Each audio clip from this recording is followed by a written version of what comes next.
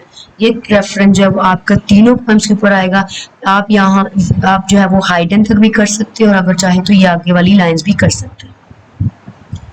آگے یہ کانٹیکسٹ وہ ہے بیٹے جس کو آپ اوور آل 2/3 اسٹینزا کے ساتھ لگا سکتے ہیں. In this poem Robert Hayden remembers how his father used to wake up early. Robert Hayden یاد کرتا تھا کس طرح اس کا فادر صبح سویر اٹھا کرتا تھا ایون آن سنڈیز، حتیٰ کہ اتوار کے دنوں میں بھی. ان دا فریزنگ کولڈ جو ہے وہ سخت جمتی ہوئی سردی میں to make the house warm for the family, اپنی فیملی کے لیے گھر کو گرم کرتا. The poet recalls father's hard work pain and devotion. جو شاعر ہے وہ اپنے والد کی سخت محنت، تکلیف اور جو ہے وہ عقیدت کو کیا کرتا ہے جی ریکال کرتا ہے، دوبارہ دہراتا ہے. which were never appreciated at the time کہ اس وقت ان کو کسی نے بھی ان کی تعریف نہیں کی. now اب ایز این ایڈلٹ ایک جوان ہونے کے ناطے دا پوائٹ realizes that love جو شاعر ہے وہ اس محبت کو محسوس کرتا ہے is often expressed through silent sacrifices جو ہے وہ ایک خاموش قربانی ہے rather than words الفاظوں کی نسبت. And he regret not understanding it earlier اور اس بات پر پچھتاتا ہے کہ وہ پہلے اس چیز کو کیوں نہیں سمجھ سکا. تو یہ بیٹی وہ کانٹیکسٹ ہے جو کہ آپ تینوں سینٹینسز کے ساتھ لگائے ہوئے. ٹھیک ہے، تو یہاں پر پہلا اسٹینزا اور ساتھ میں اس کی explanation. Text. Sundays to my father got up early and put his clothes on the blue black coal, then with cracked hand that itched from labor in the weekday weather made banked fire blaze, no one ever thanked him.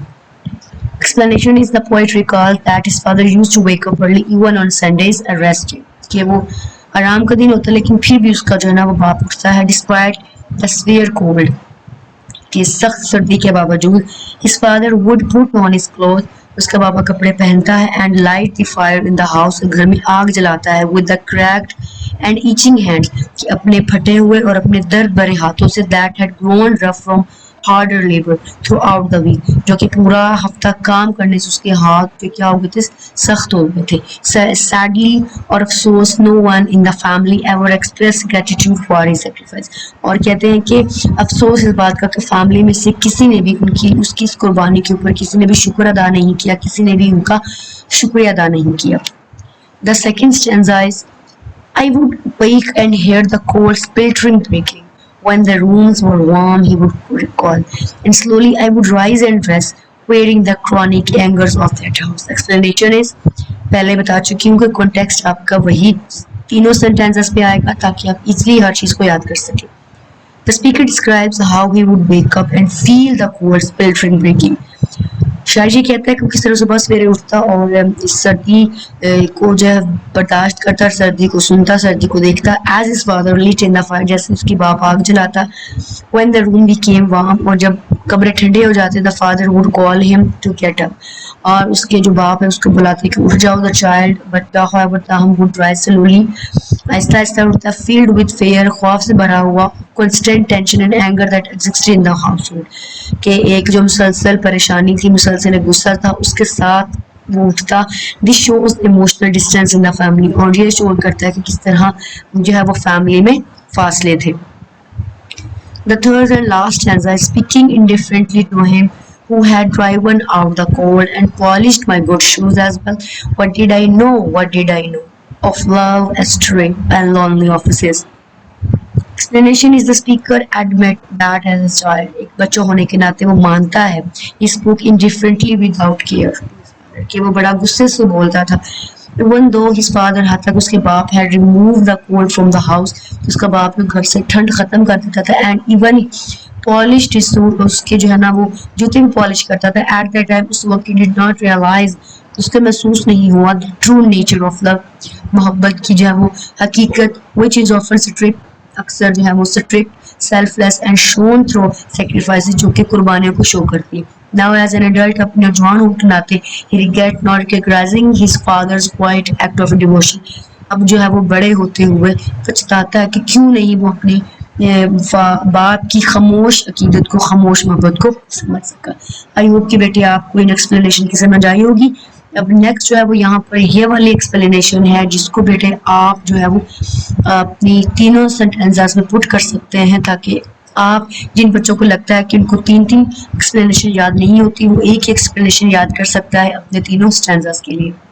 In this poem, Robert Hayton recalls his father's silent sacrifice. وہ اپنے باپ کی خاموش قربانیوں کو recall کرتا ہے، بلاتا ہے۔ His father would wake up early کیونکہ ایسے اس کا باپ صبح اٹھتا ہے، on Sundays اتوار کے دن بھی in the freezing cold جمتی ہوئی جو ہے وہ سردی میں to lead the fire آگ جلا کر and warm the house اور گھر کو گرم کرتا ہے with his rough and etching hand اپنے جو ہے وہ درد اور اپنے سخت ہاتھوں سے ہی even polish the speaker's shoes وہ جو ہے وہ رائٹر کے جو ہے وہ شوز ان کے جوتے پالش کرتا but no ever thank him us care لیکن کسی نے بھی اس کے اس کیئر کا شکریہ ادا نہیں کیا ایز اے چائلڈ ایک بچہ ہونے کے ناطے دا پوئٹ اسپوک ٹو ہم انڈیفرنٹلی اس سے غصے سے بات کرتا and never realised the depth of his love اور اس کی گہری محبت کا وہ اس نے محسوس نہیں کی لیٹر بعد میں he understand that True love is not always expressed through words اور وہ یہ بات سمجھ گیا ہے کہ جو اصلی حقیقت ہوتی ہے وہ الفاظوں کے ساتھ بیان نہیں کی جا سکتی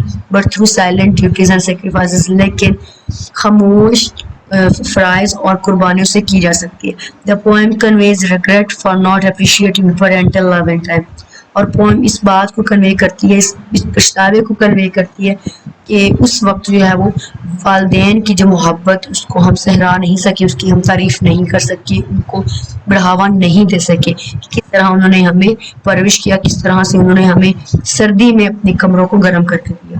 آئی ہوپ کہ بیٹے آپ کو اس پورے پوئم کی بہت اچھے طریقے سے سمجھ آئی ہوگی اور کہیں پہ آپ کو کوئی مشکل آئی ہے تو بلا جھجک آپ اس میں مجھے کمنٹ باکس بتائیے گا تاکہ آپ اس مشکل کو میں دور کر سکوں۔ سو اپنا بہت سا خیال رکھیں۔ اللہ حافظ، take care, bye bye for now.